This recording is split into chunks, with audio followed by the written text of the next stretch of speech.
জবাবদিহি করতে পারবা না ছেলের আব্বা। তামাশা করো আব্বা, অসুবিধা নাই, সব তামাশারই শেষ আছে। রৌদ্র যেমন কি হয়ে যায়, সূর্য যেমন ডুবে যায়, তো তোমার হায়াতও ডুবে যাবে, যৌবনও ডুবে যাবে। এই সক্ষমতা, এই বল, এই অহংকার, এই বেয়াদবি, এই উল্লাস কমবেই, কোনো সমস্যা নেই। এটা ঘাবড়াবার কিছু নেই। মনে করো দুনিয়া কেউ পারলো না তোমার সাথে, কিন্তু আসমানওয়ালা ঠিকই তোমারে থামাই দিবে। তোমার আব্বা না পারে নাই, তোমার সমাজ তোমাকে বুঝাইয়া পারে নাই, তুমি আল্লাহও চিনলা না, মালিকও চিনলা না, সিজদাও চিনলা না, নামাজও চিনলা না, ইসলামও চিনলা না, নবীও চিনলা না, অহংকার করতে গিয়ে সব ভুলে গেলা। কোরআনুল কারীমের মধ্যে আছে ইবলিস কেন সেজদা করলো না? আল্লাহ তাআলা বলেন আবা ওয়াস্তাকবারা, সে সেজদা দিতে অস্বীকার করলো। আর আল্লাহ সাথে সাথে বলল ওয়াস্তাকবারা, এবং সে অহংকার করলো। এজন্য প্রত্যেকটা ছেলেকে বলি আব্বা, এই কোরআনে এই কথাটা আদম এবং ইবলিসের ঘটনাটা 10 বার আছে কোরআন। কতবার? 10 বার। 10 বার এক কথা, 10 বার আল্লাহ কথাটা বলছে যে ইবলিস সেজদা দেয় নাই। এইটা নিশ্চিত কেন দিল না? অহংকারের কারণে। এজন্য যে নামাজ পড়ে না, যে সেজদা দেয় না, আল্লাহর কসম কোরআনের বক্তব্য হলো ও অহংকারী, ও বেয়াদব, বেয়াদব, বেয়াদব, বেয়াদব। 100% বেয়াদব, 100 বেয়াদব।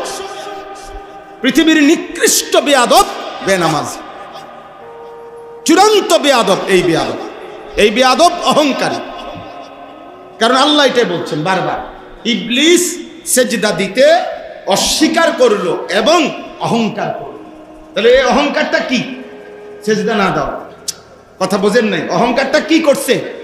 এই সেজদা দেয় নাই, এটাই কি করছে? তাহলে সেজদা না দেওয়া এটা কি? অহংকার। কোরআনে আল্লাহ স্পষ্ট বলছে আলাইসা ফি জাহান্নামা মাসওয়াল লিল মুতাকাব্বিরিন। আল্লাহ বলেন শুনে নাও নাফরমান বান্দা, অহংকারীর ঠিকানা কেবলই জাহান্নাম। অহংকারীর ঠিকানা কেবলই কি? জাহান্নাম, জাহান্নাম, জাহান্নাম। আহা, নামাজ জীবনের শ্রেষ্ঠতম সম্পদ।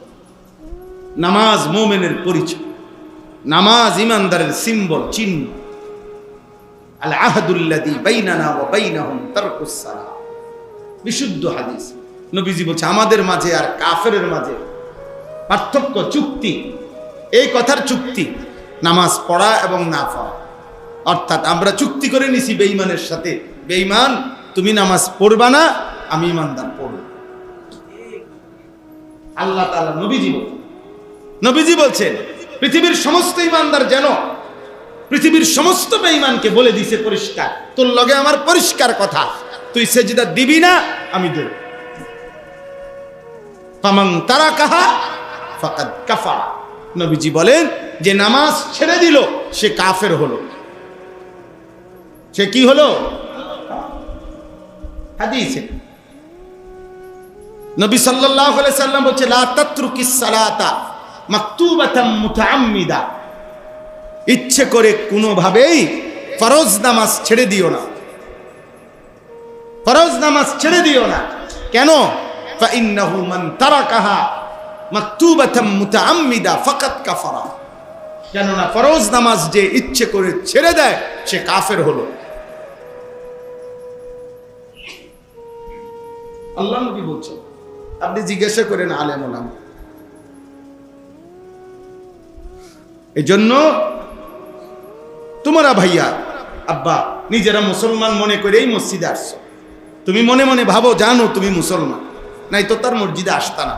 হিন্দুর ফুত হইলে তার মসজিদে আইলা না, ইহুদি খ্রিস্টানের বাচ্চা হইলে তো আর মসজিদে আসতা না। তুমি এটা জানো যে তুমি মুসলমান, তাইলে যেহেতু তুমি জানোই তাহলে নামাজ পড়লা না। তুমি যেহেতু বোঝোই তুমি মুসলমান, তাহলে নামাজ পড়ছো না কেন? আর নামাজে যদি পড়তে মন না চায় তো ইসলামের পরিচয় ধরে রাখতেছো কেন? যে কোনো একজন অ্যাডভোকেটের থেকে এফিডেভিট করে নিজেরে বেঈমান ঘোষণা দিলেই তো ভালো হয়, তাহলে সহজ হয়, অনেকটা সহজ হয়ে যায়। একবারে প্রকাশ্যে খোলামেলা পরিষ্কার বলে দিলেই ভালো যে পৃথিবীবাসী, ইসলাম আমার পছন্দ না, আল্লাহ আমার পছন্দ না, মদিনার নবী আমার পছন্দ না। চুল দিয়া তো দেখাইলাই আমি বেঈমানকে পছন্দ করি, গায়ের জার্সি দিয়া তো দেখাইলাই আমি বেঈমানকে পছন্দ করি, দিবানিশি ব্রাজিল আর্জেন্টিনার সাপোর্টিং করে তো বুঝাইলাই আমি বেঈমানকে পছন্দ করি। রাত্র দিন মোবাইলে উলঙ্গ অশ্লীল ছবি দেখাইয়া দেখে এটা তো প্রমাণই করে দিলা আমি কুফর নাফরমানি পাপকেই পছন্দ করি। তো আর এতটুকু ধরে রাখছো কিতা? এতটুকু আর ধরে রাখছো কেন? এটাও ছিঁড়ে ফেলো, ইসলামের শেষ পরিচয়টুকু ছিঁড়ে দাও, খুলে দাও। এটা এই বাঁধন খুলে ফেলো। আব্বা, মুসলমানের সন্তান, বুঝতে শিখো, বুঝতে শিখো আব্বা, বুঝতে শিখো। হয়তো এমন কোনো দরদি অভিভাবক নাই যে তোমাকে বুকে জড়াইয়া বুঝাবে যে গুনাহ ভালো জিনিস না। নারী, ছবি, নর্তকী, জিনা, ব্যভিচার, মদ, জুয়া, খেলা, তামাশা, এটা আমাদের কল্যাণের জন্য না। এই বিশ্বকাপ আমাদের কল্যাণের জন্য না। এর মধ্যে ন্যূনতম কোরআন সুন্নাহর কোনো কল্যাণ তো নাই আব্বা। পৃথিবীরও কোনো বৈশ্বিক দুনিয়ারও কোনো কল্যাণ এখানে নেই। আমি অসংখ্য মাহফিলে বলছি, পৃথিবীর ওরাই বলুক, ফিফা বলুক, যারা পৃথিবীতে যারা এই ওয়ার্ল্ড কাপের আয়োজন করছে, ওরাই বলুক যে এই খেলার দ্বারা পৃথিবীতে কি উদ্দেশ্যে এটা আয়োজন হচ্ছে। তারাই বলুক না যে এর দ্বারা পৃথিবীতে যুদ্ধ বন্ধ হইয়া শান্তি প্রতিষ্ঠিত হবে, এই পৃথিবীতে ধর্ষণ, ব্যভিচার, নারী নির্যাতন বন্ধ হইয়া যাবে, এই পৃথিবী থেকে মদ, জুয়া, নেশা, চরিত্রহীনতা বন্ধ হয়ে যাবে, এই পৃথিবী থেকে হত্যা, খুন, রাহাজানি বন্ধ হয়ে যাবে, এই পৃথিবীতে অবৈধ উপার্জন, মারামারি, হানাহানি অথবা অবৈধ সম্পদ লুণ্ঠন এটা কমে আসবে, এরকম কিছু কোনো ফায়দা কেউ তারা বলছিনি? বলেন, একজন বিবেকবান ছেলে যদি মায়ের পবিত্র দুধ পান করে থাকো তো তুমি বলো আব্বা, এর আখেরাতের দৃষ্টিটা তো আছেই, কিন্তু দুনিয়াবী দৃষ্টিতেও যদি আমরা বিশ্লেষণ করি, সমস্ত পত্রিকায় আসছে, অনলাইন এবং চ্যানেলের মিডিয়াতেও প্রচার হয়েছে, সারা তিন জায়গায় খেলা আয়োজন হবে আগামী শনিবার থেকে। এই তিন জায়গায়, না শনিবার না, আরো আগে মনে হয়, তো তিন জায়গাতেই আমেরিকা, কানাডা এবং মেক্সিকো, এই তিন জায়গায় নিয়ে এই বিশ্বকাপ, ফুটবল বিশ্বকাপ যেটা হতে যাচ্ছে বৃহস্পতিবার থেকে, তিন জায়গায় বর্তমানে, খোদার কসম বুঝার জন্য বলতেছি, শুধু বুঝার জন্য বলতেছি, তিন জায়গাতেই মিডিয়ার এটাই সংবাদ যে তিন জায়গাতেই সবচেয়ে বেশি বর্তমানে চাহিদা যৌনকর্মী, যেই সমস্ত নারী দেহ বিক্রি করে তাদের রেট সবচেয়ে বেশি।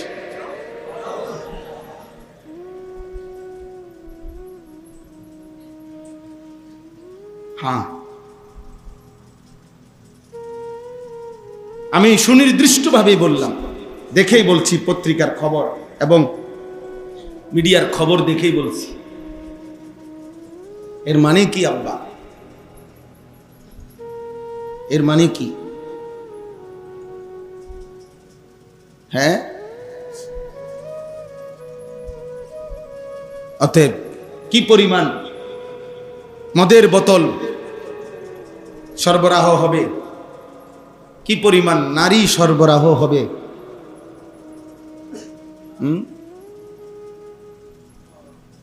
বলো না ভাই, কি পরিমাণ নাচ গান। তিনটা দেশের তিনটাতে উদ্বোধনী অনুষ্ঠান হবে, তো সেখানে নাচ গান হবে।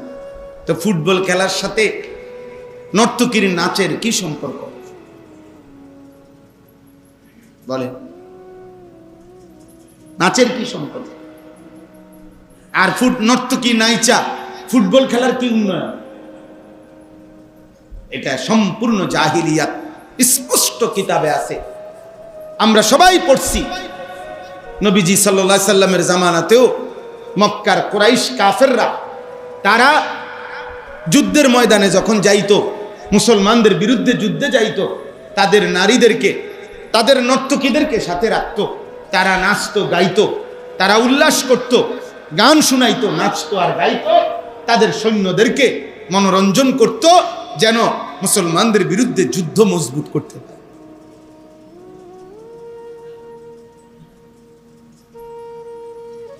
এজন্য ভাইয়া এটা বুঝো, আব্বা বুঝো, তোমরা যারা খেলোয়াড়দের জার্সি পড়েছ, গেঞ্জি, তোমরা নিজেকে স্পষ্ট দাঁড়িয়ে এখন বলো, এর দ্বারা তুমি নিজেকে কি পরিচয় দিতে চাচ্ছ? মুসলমান না ব্রাজিল? মুসলমান না আর্জেন্টিনা? বলো ভাই। হ্যাঁ, মনে করো হাসি দিয়া উড়াইয়া দিলা, অসুবিধা নাই, তোমার জন্য পৃথিবী থামবে না, আমার জন্য পৃথিবী থামবে না, কারো জন্যই না।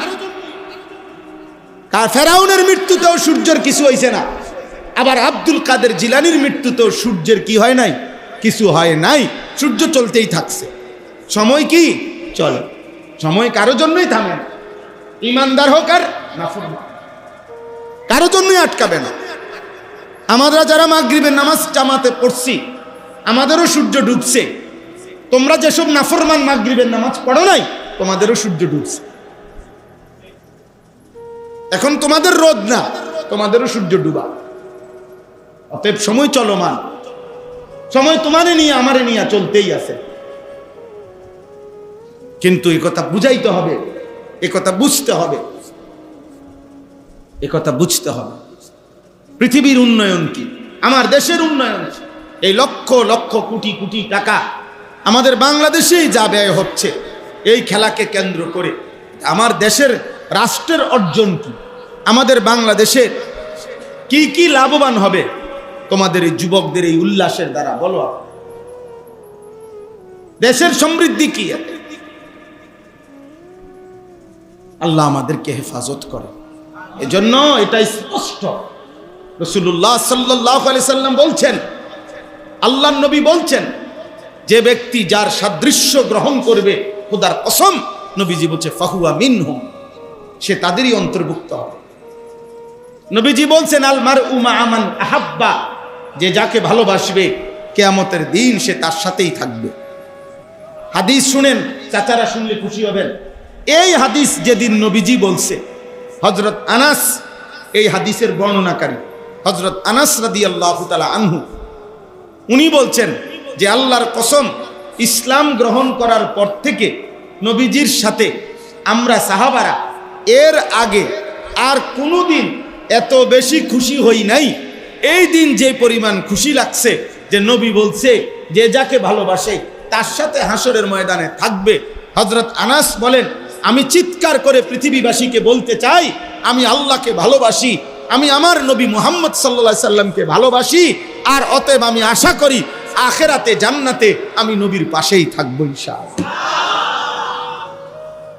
এই কথা তিনি বলেন, এই কথা ভেবে আমরা সাহাবীরা খুশি হয়ে গেছি, খুশি হয়ে গেছি যে হ্যাঁ, যে নবীর সাথে জীবন কাটাইলাম দুনিয়ায়, ভালোবাসার বরকতে আশা করি আখিরাতেও ওনার সাথেই থাকবো।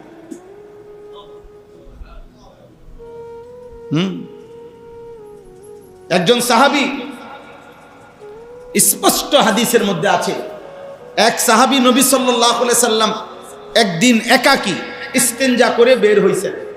ওই সাহাবী দ্রুততম সময়ে নবীজির ওযুর পানি, মেসওয়াক এগুলো এনে দিছেন। আল্লাহ নবী খুব খুশি হইছেন, খুশি হয়ে বলছেন, তুমি আমার কাছে একটা কিছু চাও, একটা কিছু চাও, আজকে দেব, যাও একটা কিছু বলো কি? নবীজি বলছেন, তখন ওই সাহাবী বলছে, আসআলুকা মুরাফাকাতাকা ফিল জান্নাহ। সুবহানাল্লাহ, ইয়া রাসূলুল্লাহ, আজ এই একান্ত বিশেষ দোয়ার সুযোগে আমি আপনার কাছে চাই, আমি জান্নাতে আপনার সঙ্গী হতে চাই। আল্লাহ নবী সাল্লাল্লাহু আলাইহি ওয়াসাল্লাম বলছে, আওয়া গায়রাহা, সাহাবী অন্য কিছু চাও, এটা না, ওই সাহাবী বললেন, ইয়া রাসূলুল্লাহ, আপনি বলছেন চাইতে, আমি এটাই চাইলাম, আমার এটা লাগবে, আমি আপনার সঙ্গী হতে চাই জান্নাতে। আল্লাহর নবী সাল্লাল্লাহু আলাইহি সাল্লাম তখন বললেন, তাহলে ফাআইন্নি বিকাসরাতিস সুজুদ, তাহলে তুমি আমারে সহযোগিতা করো বেশি বেশি সেজদার মাধ্যমে, নামাজ ঠিক করে পড়ো, বাকিটা আমি দেখমু, আমি তোমারে জান্নাতে পাশেই রাখব। সাহাবায়ে কেরামের একান্ত একটা দোয়ার সুযোগ পাইছে, একটা চাওয়ার, এই সুযোগটা কামে লাগাই দিছে যে নবী আপনার সঙ্গী হতে চায়। কি বুঝাইতে চাচ্ছ আল্লাহ? তোমরাই চালাক, আমরা সবাই বেকুব হয়ে গেলাম। ওই দেখো ওই বেয়াদব, ওর গায়ে হেলান দিয়া বসছে। মা, আপনারা দেখবেন, আপনারা যদি আপনাদের ছেলে, এই 200 ছেলে একসাথ করেন, ওদের চেহারা দেখলে, চুল দেখলে, ওদের নড়াচড়া দেখলে আফসোস লাগবে কোনো বিবেকবান, যাহা আমাদের সন্তান কি করছে, আমরা কোথায়, ইসলাম কোথায়, দিন কোথায়, কোরআন কোথায়, নবীর সুন্নাহ কোথায়, মুসলমানের বাপ কোথায়, মা কোথায়, পরিবার কোথায়, পারিবারিক বন্ধন কোথায়, বলেন।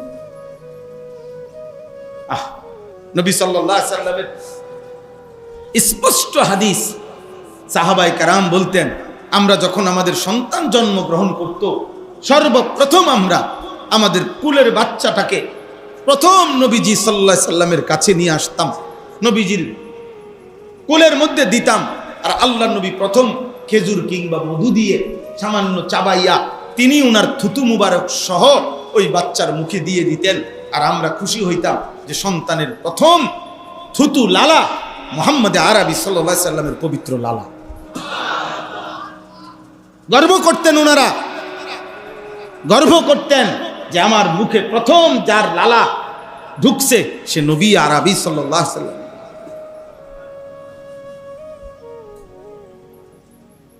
আপনারা এক জায়গা না, সব জায়গায় বলি। এজন্য ছেলেদেরকে বলি, আমরা যদি কারো বিবেক থাকে, না মানলেও কোনো অসুবিধা নাই, আমি তো বললাম তোমার জন্য আমি আটকাবো না, আমার জন্য তুমি আটকাইতা না, কারোর জন্যই কেউ আটকায় না, না মানলে কোনো অসুবিধা নাই। বাকি আমি যদি বিবেক থাকে তাহলে এই খেলাকে প্রত্যাখ্যান করো, এই জার্সি প্রত্যাখ্যান করো, এই চুল প্রত্যাখ্যান করো। আল্লাহ নবী সাল্লাল্লাহু আলাইহি সাল্লামের স্পষ্ট হাদিস, নবীজি কসম আল্লাহ, নবীজি বলছেন এই চুল একদিকে বড় আরেক দিকে ছোট, একদিকে চুল আছে আরেক দিকে চুল নাই, এটা স্পষ্টভাবে আল্লাহ নবী নিষেধ করছে।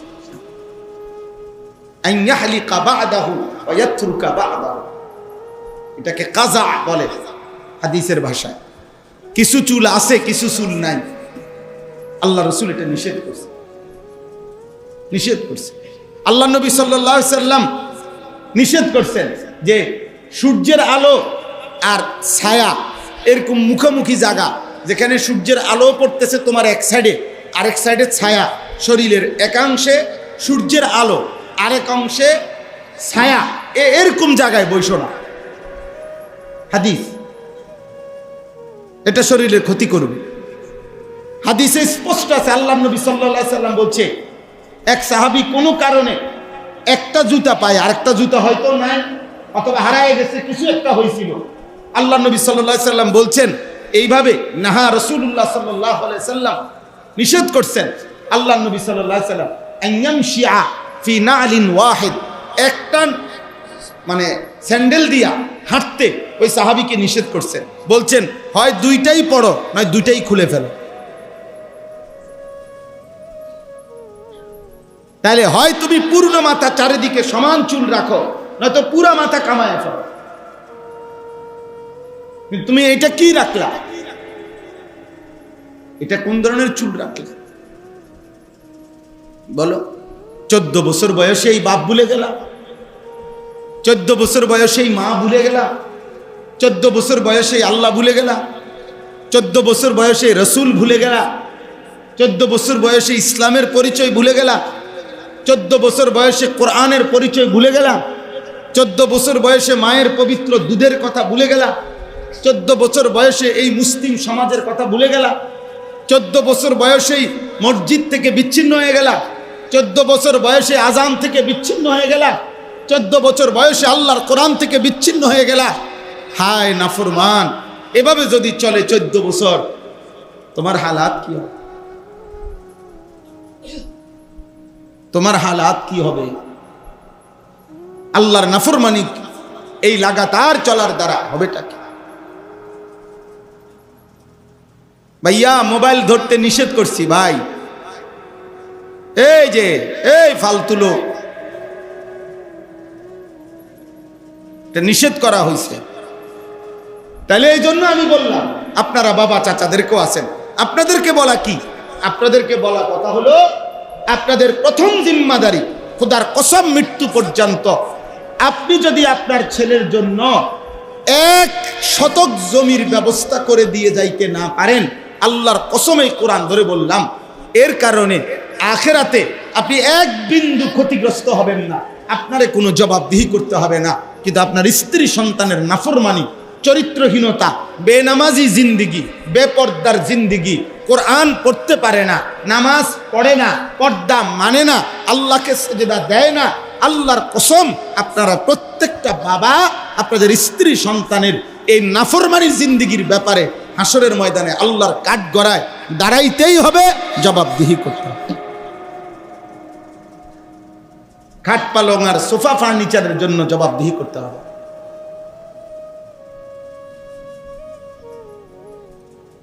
কেউ বলবে না কিয়ামতে, তুমি বাচ্চা থাকতে তোমার ফুতের লেগে ঘর করে দিয়ে গেল না। না, এটা কোনো দরকার না। দরকার ঈমান, ইসলাম। ওয়া'মুর আহলাকা বিস-সালাত ওয়াসতাবির আলাইহা, কোরআনের স্পষ্ট আয়াত। আল্লাহ বলছে, তুমি তোমার পরিবারের সদস্যদেরকে নামাজের আদেশ করো, নিজে নামাজের উপরে মজবুত থাকো। লা নাসআলুকা রিজকা, পরিবারের কারো জন্য রিজিকের কোনো পেরেশানি, সহযোগিতা আমি চাই না তোমার কাছে। নাহনু নারযুকুকা, আমি একাই আমি আল্লাহ সকলের রিজিক দেব। তোমার ফুত আমি পাঠাইছি, তোমার ছেলে আমি পাঠাইছি,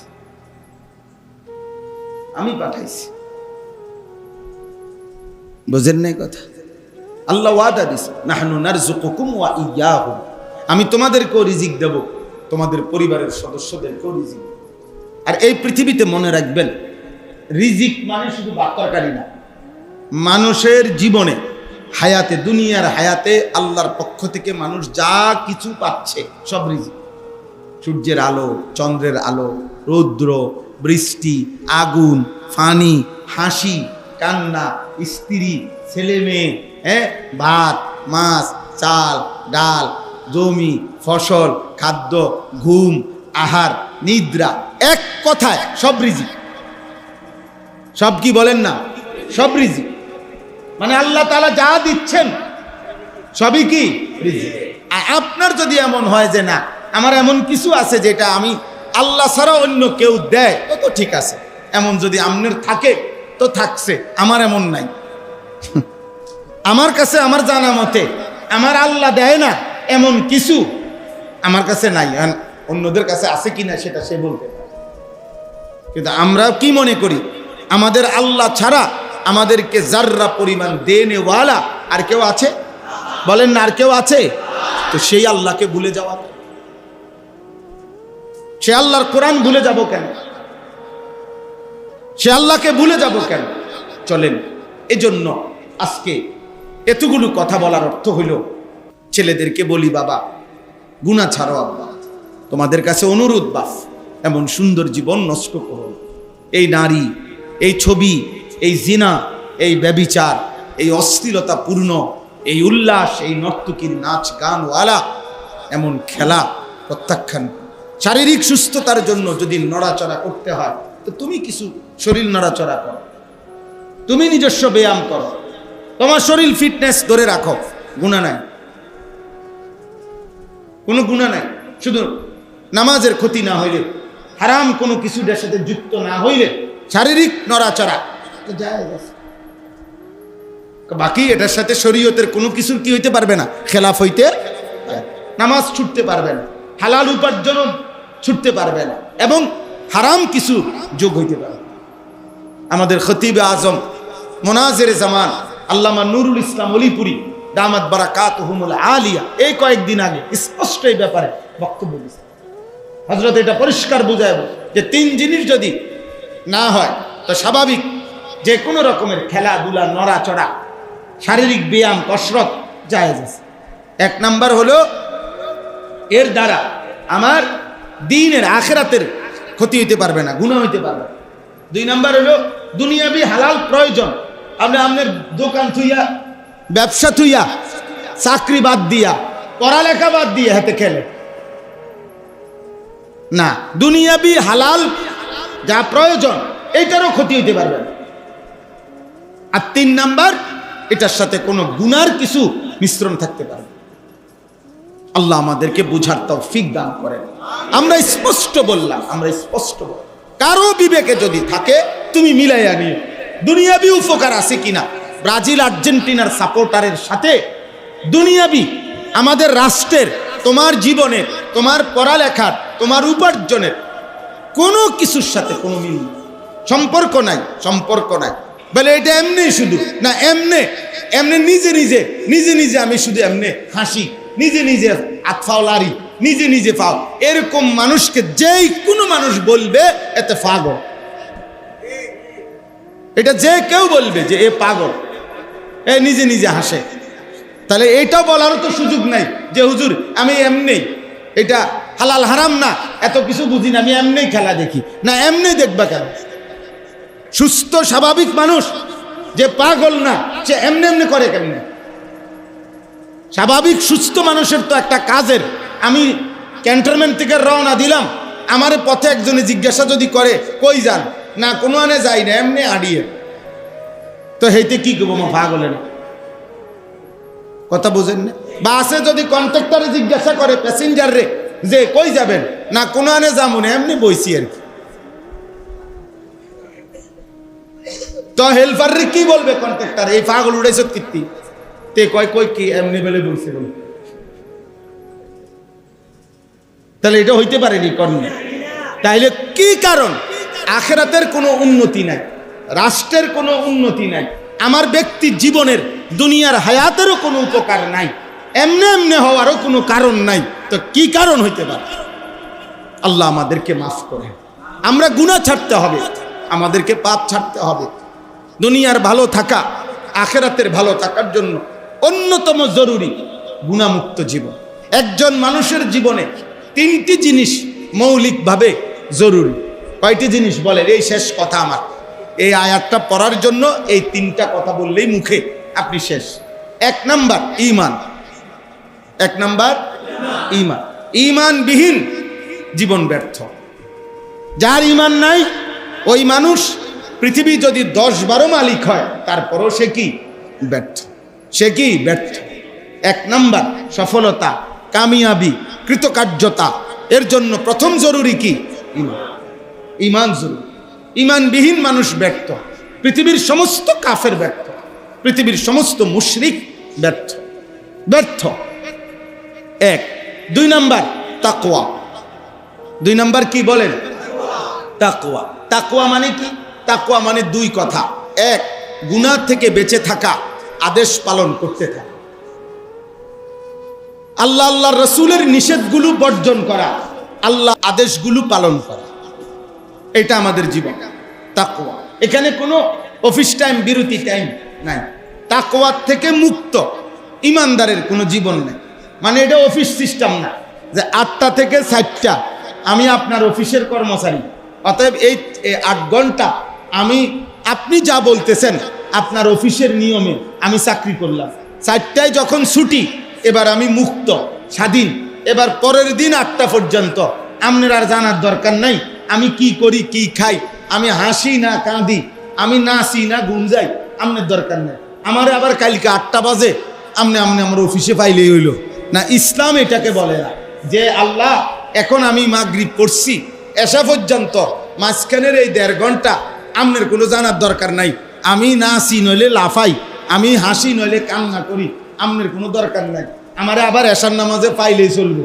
আবার এশার পরে ফজর পর্যন্ত মাঝখানের 8 ঘন্টা আপনার কোনো কাজ নাই, এরকম না, বরং একজন মোমেন, একজন ইমানদার 24 ঘন্টা একই নিয়মে চলবে, গুনাহ থেকে বাঁচবে, আল্লাহ রসুলের আদেশ পালন করবে। এটারে কি কয়? তাকওয়া। এটারে কি বলে বলেন? তাকওয়া। তাকওয়া, তাকওয়া। আল্লাহ রসুলের তরিকায় চলা, গুনাহ থেকে বেঁচে থাকা, ইবাদত করতে থাকা। কেউ পালন না করলেও এটাই সত্য, কেউ না মানলেও এটাই সত্য। 3 নাম্বার কইছি না, 3টা কথা। 3 নাম্বার কথা হলো এই দ্বিতীয় কথার সংশোধনী, অর্থাৎ দ্বিতীয় বিষয়টার মধ্যে একটা ঝামেলা আছে। ঝামেলাটা হইল তাকওয়া আমার জীবনে জরুরি, মানে গুনাহ আমি করব না, আমল আমি ছাড়ব না। বলেন তো কি কইছি? গুনাহ আমি, আমল আমি, কিন্তু যত কিছুই বলি আমি, যত কেয়ারফুলি থাকি, আমার দ্বারা গুনাহ হবে, এটাই স্বাভাবিক। আমার আমল ছুটবে, গুনাহ হবে, আমলও কি হবে? ছুটে যাবে। তা তাইলে এবার আমার করণীয় কি? এই 3 নাম্বার হলো ইস্তিগফার ও তওবা। 3 নাম্বার কি? ইস্তিগফার ও তওবা। আল্লাহ বলেন কোনো অসুবিধা নাই বান্দা, চলতে থাকো, হাঁটতে থাকো, যে যখনই পিছলা খাইয়া পড়বা, পিছলা খাইবাই তুমি, অসুবিধা নাই, আবার ঘুরে দাঁড়াও। তার মানে ইস্তিগফার ও তওবা করো। ইস্তিগফার ও তওবা মানে কি? ইস্তিগফার মানে হলো গুনাহ ছেড়ে দিয়ে মাফ চাওয়া। তওবা মানে হইল পুনরায় ইবাদত শুরু করে আল্লাহর কাছে ফিরে আসা। এটা বুঝতে হবে। গুনাহ ছেড়ে দিয়ে মাফ চাওয়া, এটাকে বলে ইস্তিগফার। আর পুনরায় ইবাদত শুরু করে আল্লাহর কাছে ফিরে আসা, এটাকে বলে কি? তওবা। বলেন তাহলে ইস্তিগফার কাকে বলে? বলেন গুনাহ ছেড়ে দিয়ে মাফ চাওয়া। বলেন এই কথাইটা বলেন, এটারে কি বলে? ইস্তিগফার। আর তওবা বলে কাকে? পুনরায় ইবাদত শুরু করে আল্লাহর কাছে কি করা? ফিরে আসা। যে ইবাদত শুরু করে সে আল্লাহর কাছে ফিরে আসে, এই জন্য বয়স্ক চাচাদেরকেও বলি, এ কথা জরুরি মনে রাখতে হবে যে কোনো ব্যক্তি গুনাহ ছাড়ে নাই, ইবাদত আবার শুরু করে নাই, এমনি শুধু বলতেছে আস্তাগফিরুল্লাহ ওয়া আতুবু ইলাই। এটা আপনি যত সুর দিয়েই কন, যত চোখের পানি ফেলেই বলেন, যত লড়াচড়া কইরা ডুললে কন, যত হুজুরের তালেই বলেন, যত ফিসাবের তালেই বলেন, যত বিরানির ফুটলার তালেই বলেন, যত খিচুড়ির ড্যাগের তালেই বলেন, এটা তাওবাতুল কাদ্দাবিন, এটা মিথ্যাবাদীর তওবা। এই লোক মিথ্যুক। তার আস্তাগফিরুল্লাহ মিথ্যা, তার আতুবু ইলাইহি মিথ্যা। কথা বুঝেন না?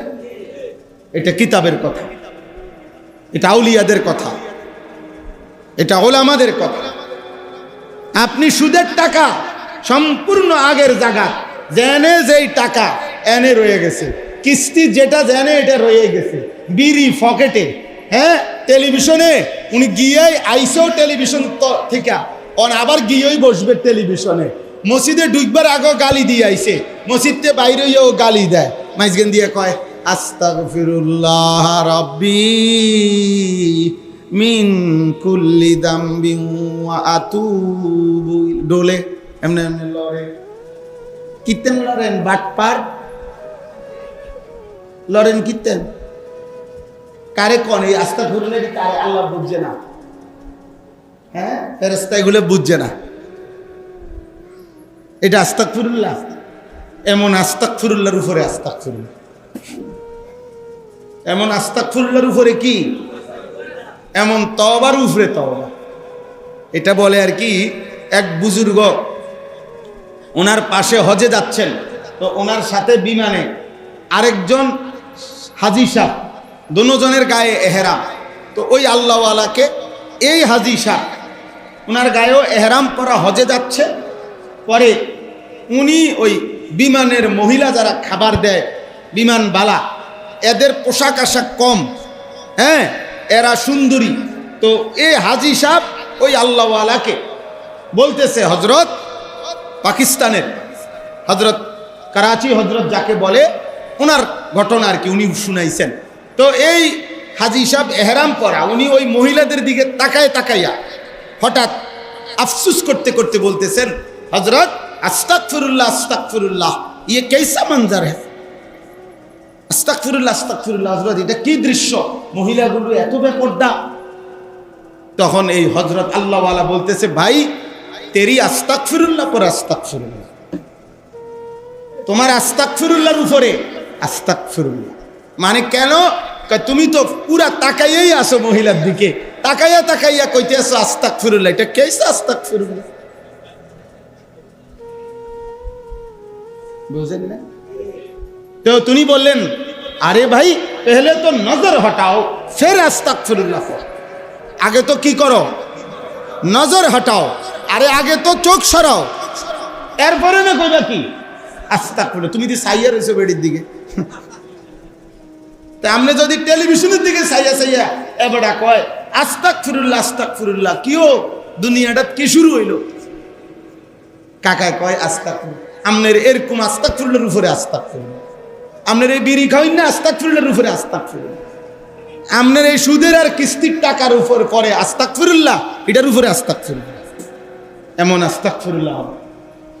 হ্যাঁ, আখেরাত তামাশা না, আখেরাত পরকাল হাসরের ময়দান। ইমাম সাহেব রে টিয়া 200 না, টিয়া 200 দিয়া দিচ্ছেন, হুজুর খেয়াল রাখেন আমি চুরি চামারি যা করার করতেছি, আমনে এই সাইডটা ক্লিয়ার রাখেন, ধরে আল্লাহ চাইলে পারলে আবার দিমু, তখন রাখেন, আবার দিমু যে সময় পারি, 20 টাকা পারি, 50 টাকা পারি, 100 টাকা পারি, দিতে থাকবো আপনারে। আমনে আখেরাতের এই সাইডটা আমনে ক্লিয়ার রাখেন, এই সাইডে তো আপনি দেখতে নেই আছেন আমি সুদ খাই, কিস্তি নেই, পাটফারি ছিটারি যা করার করি, এটা নেই, এটা আখেরাত? কথা বলেন, এটা আখেরাত? এটা তো মস্কারি করলেন, 200 টাকা দিয়ে আখেরাত কিনলেন। হ্যাঁ, 2টা ফ্যান দিছেন মসজিদে, এই 2টা ফ্যান দিয়ে আখেরাত কিনে ফেলছেন, 1 কাতার টাইলস দিয়া পরকালের জান্নাতের ব্যবস্থা করে ফেলছেন।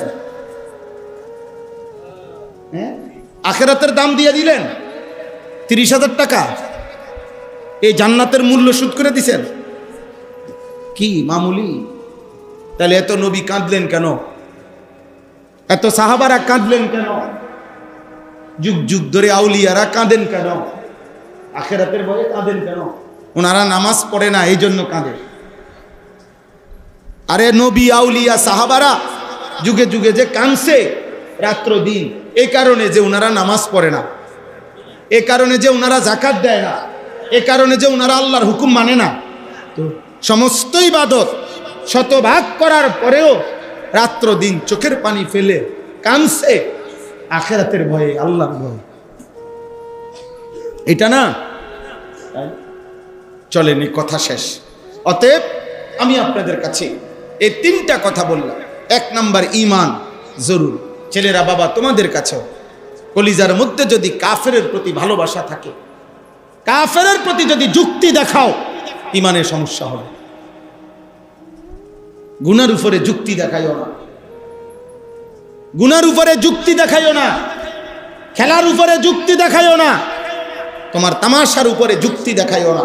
সাবধান, নাই তো শরীর থাকবে কিন্তু ঈমান থাকবে না। বাইচা থাকবা, ভাত মাছ খাইবা, ঈমান থাকবে না। সাবধান বললাম। একটা ছেলেকেও যদি বুঝে থাকো বললাম, বন্ধুদের খপ্পরে পড়ে, মোবাইলের আড্ডায় পড়ে, নর্তকীর নাচে পড়ে এমন সুন্দর জীবন শেষ করে দিও না। নর্তকী তোমারে চেনে না, অসৎ বন্ধুরা তোমারে মনে রাখবে না, কারোই কারো বন্ধু থাকে না। আমার প্রাইমারি স্কুলের জীবনের কোনো বন্ধু আর আমার আশেপাশে থাকে না, কে কোথায় থাকে আমি জানি না। আমার মাধ্যমিক লেভেলের কোনো বন্ধু আমার সাথে এখন থাকে না, আমি জানি না কে কোথায় আছে। চলার পথের বন্ধুরা হারিয়ে যাবে, আমি একাই থেকে যাব। একদিন সবাই হারাইতে হারাইতে একদিন আমি এমন জায়গায় পৌঁছবো, এমন গর্তে, যে গর্তে আমার স্ত্রীও আমার পাশে থাকবে না, আমার ছেলে মেয়েও আমার পাশে থাকবে না, আপনজন কেউ আমার সাথে থাকবে না। ওইটার নামই হচ্ছে কবর। ওইটার নাম কি বলেন? সেদিন আমি শতভাগ একা হয়ে যাব, একা হয়ে যাব। এজন্য হাদিসে আছে, আল্লাহর নবী বলছে, কবর ডাক দিয়ে বলে, দুনিয়ার মানুষ, আনা বাইতুল ওয়াহদা, আমি একাকিত্বের ঘর। আনা বাইতুদ দুদ, আমি পোকামাকড়ের ঘর। আনা বাইতুল গুরবা, আমি অপরিচিতের ঘর। অপরিচিত মানুষ দুনিয়াতে ঘর দেখলে আরেকজনের বাড়ি গেলেও বোঝে কোনটা বাথরুম, কোনটা ড্রয়িং রুম, কোনটা ডাইনিং রুম। মানুষের একটা আইডিয়া আছে, আছে না? প্লাস্টিকের দরজা, এটা দেখলে বুঝুন যে এটা বাথরুম। স্বাভাবিকভাবে প্লাস্টিকের দরজা এগুলো বলা হয় কি? বাথরুম। ওয়াশরুম কোনটা, এটা বোঝে সে। কোনটা ডাইনিং রুম, ওই সোফা আছে যে রুমে, এটা আন্দাজ করে সবাই এটাই কি রুম, সামনের রুম, ডাইনিং রুম। তাহলে দুনিয়ার মানুষ একজনের ঘর আরেকজনের ঘর দেখলেও চিনে। আল্লাহ রসুল বলে, কবর বলে যে, হে দুনিয়াবাসী, আমার কাছে আসলে দুনিয়ার যত ঘর তুমি জীবনে দেখছো, কোনো ঘরের সাথে মিল পাইবা না, এটা অপরিচিত ঘর, অপরিচিত ঘর। হ্যাঁ, আমি সেদিন ব্রাহ্মণবাড়িয়া রাত 2:30 বাজে এক কবরস্থানে আমরা আরো 2-3 জন মিল্লা জিয়ারত করতে গেছিলাম। রাতের তখন বাজে 2:30, গভীর রাত, একাকী, সর্বোচ্চ 3-4 জন মানুষ আমরা। বড় কবরস্থান, আমাদের একজন নিকটতম মানুষের কবর সেখানে ছিল। তো আমি ওনার জানাজায় যাইতে পারি নাই, দূরে কোথাও মাহফিলে ছিলাম, যার কারণে পরে অনেকক্ষণ দাঁড়াইছিলাম, আধা ঘন্টা। চারিদিকে তাকায় দেখলাম অনেক কবর, লাইট আছে সুন্দর। তা আমার সাথের ওপরে বললাম যে, এই পৃথিবীতে মাটির উপরে কত উল্লাস, কত আয়োজন, কত চিৎকার, কত কিছু হইতেছে, এই মানুষগুলো এখানে পড়ে আছে চুপ, এরা নড়েও না, এরা কথাও বলে, কোনো হাসি, কোনো কান্নাই এদের উপরে কোনো প্রভাব ফেলে না। এই জন্য যুবক কলিজা যদি নরম না হয়, কোনোদিন একাকী, তুমি একা কবরস্থানে যাবে। ওই দেখেন, ওই ওরা ওইখানে, ওই দেখেন হাসাহাসি করতেছে। মাশাআল্লাহ, আল্লাহ বরকত দান করেন তোমাদের, আল্লাহ তোমাদেরকে বরকত দেন। আফসোস, আফসোস, সবসময় দেখবেন এরকম। কিছু দিল আছে পাথর। আল্লাহ তাআলা কোরআনে বলছে, কিছু পাথর আছে যে পাথর ফাইটা আল্লাহর ভয়ে, সূরা বাকারাতে আছে, খোদার কসম। আল্লাহ বলছে, কিছু পাথর আছে আমার, এমন পাথর যে পাথর আমি আল্লাহর ভয়ে ফাইটা পানি বাইরে। এ তো কোরআন শরীফের আয়াত। আর কিছু নাফরমান আছে এমন, এই নাফরমান তার উপরে আসমানের গজব যখন পড়ে, তখনও বেঈমানে আল্লাহর দিকে ফেরে। এজন্য হাদিস আছে, আবু জাহেলকে যখন আব্দুল্লাহ ইবনে মাসউদ কল্লা কাটতেছিল বদরের যুদ্ধের দিন, আবু জাহেল এই বেঈমান তখন বলছে, আবু জাহেল আব্দুল্লাহ ইবনে মাসউদকে বলছে যে, কল্লাটা একটু বাড়াইয়া কাইটো, যাতে করে দূরের থেকে মানুষ বুঝে এটা সর্দারের কল্লা। এটা হাদিস। কত বড় বেঈমান! বলছে কল্লা বাড়াইয়া কাটো, একটু বাড়াইয়া কাটো, যাতে দূরের থেকে চিনা যায় এটা সর্দার আবু জাহেলের কল্লা। এই জন্য আব্বা মনে রাখো, আবারও বলছি, দিল নরম করো, আল্লাহকে ডাকো, আল্লাহকে ডাকো। কেউ ডাকে না তোমারে, কেউ ফিরায় না। তোমাদের চুল দেখে অনেকে বুঝে যে এই জঙ্গলি রে, ডাইকা লাভ হবে না, এটা বাদ। তোমাদের হাঁটা চলা দেখলে অনেকে বুঝে। এই জন্য সমাজের মানুষ আর তোমাকে ডাকে না, লজ্জায় ডরে, মনে করে কুকুর ডাক দিলে হয়তো সরে যাইবে, কিন্তু এই সরবে না, আর ফিরাই দেবে না। তার চাইতে ভালো বাদ দাও, চলতে থাকুক, নষ্ট হয়ে গেছে গেছে, আর কি করবে। অসংখ্য ছেলের জীবনে এমন যে যাদেরকে আর কেউ ডাকে না, মার কাছে বাপে কইয়া ফুলের বাপে ভাবতো এই অজাত আর মানুষ হইতো না, জিঙ্গাও কি করব, দেশে থাকবো না বিদেশ যাইবো না কিতা করবো, কও বাইর করো, বাড়িতে বাইর করো। আর তার অত্যাচার, তার যন্ত্রণায় গায়ে সইতেছে না, বাইর কর, টেহা গেলে যা। এই নাফরমানের জীবন, মা বাপ পর্যন্ত যার থেকে মুখ ফিরাই নিছে, তার জীবনের আর আছে কি? আছে কিছু?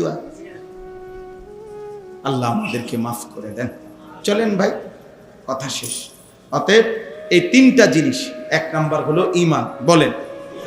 2 নাম্বার তাকওয়া, 3 নাম্বার ইস্তিগফার ও তাওবা। ঈমান মানে আল্লাহ, আল্লাহ রাসূলের প্রতি পূর্ণ বিশ্বাস। তাকওয়া মানে গুনাহ থেকে বেঁচে থাকা, ইবাদতে লেগে থাকা। আর যখনই গুনাহ হবে, যখনই আমল ছুটে যাবে, 3 নাম্বার কি? ইস্তিগফার ও তাওবা। ওই গুনাহ ছেড়ে দিয়ে মাফ চাইবো, পুনরায় আবার ইবাদত শুরু করে আল্লাহর কাছে ফিরে আসবো। তাওবা। আল্লাহ আমাকে, আপনাদেরকে সকলকে তৌফিক দান করেন। এই আয়াতের বক্তব্য এটাই। এই শেষ কথা হলো, আল্লাহ ওয়াদা দিছে, বান্দা ওয়া আনিস্তাগফিরু রাব্বাকুম সুম্মা তুবু ইলাইহি, সমস্ত গুনাহ ছেড়ে দিয়ে মাফ চাও, আবার ইবাদত শুরু করে আমার কাছে ফিরে আসো। আমি ওয়াদা দিলাম তোমার 2টা জিনিস দেব। ইউমাত্তিউকুম মাতাআন হাসানান ইলা আজালিম মুসাম্মা, তোমার বাকি হায়াত, দুনিয়ার জীবনের বাকিটুকু হায়াত, তোমার সমস্ত প্রয়োজন হালালভাবে, পবিত্রভাবে আমি আল্লাহ পূরণ করে দেব। যদি ইস্তিগফার ও তাওবা ঠিক রাখো, আমি আল্লাহ ওয়াদা দিলাম তোমার সমস্ত উপকরণ দুনিয়ার আমি দেব, তবে হারাম না, হাসানান, যা পবিত্র। নারী চাহিদা তোমার আমি পূরণ করে দেব, পবিত্র স্ত্রী দিয়া, নর্তকী দিয়া না, মোবাইলের উলঙ্গ নারী দিয়া না, বেশ্যার পতিতা দিয়া না, পবিত্র স্ত্রী দিয়া। টাকা দরকার, টাকার চাহিদা পূরণ করে দেব, সুদের টাকা দিয়া না, কিস্তির টাকা দিয়া না, লোনের টাকা দিয়া না, ওজনে কম দিয়া টাকা না, বাটপারি সিটারি কইরা চুরি ডাকাতি করার টাকা না, হালাল পবিত্র টাকা দিয়ে আমি প্রয়োজন পূরণ করে দেব।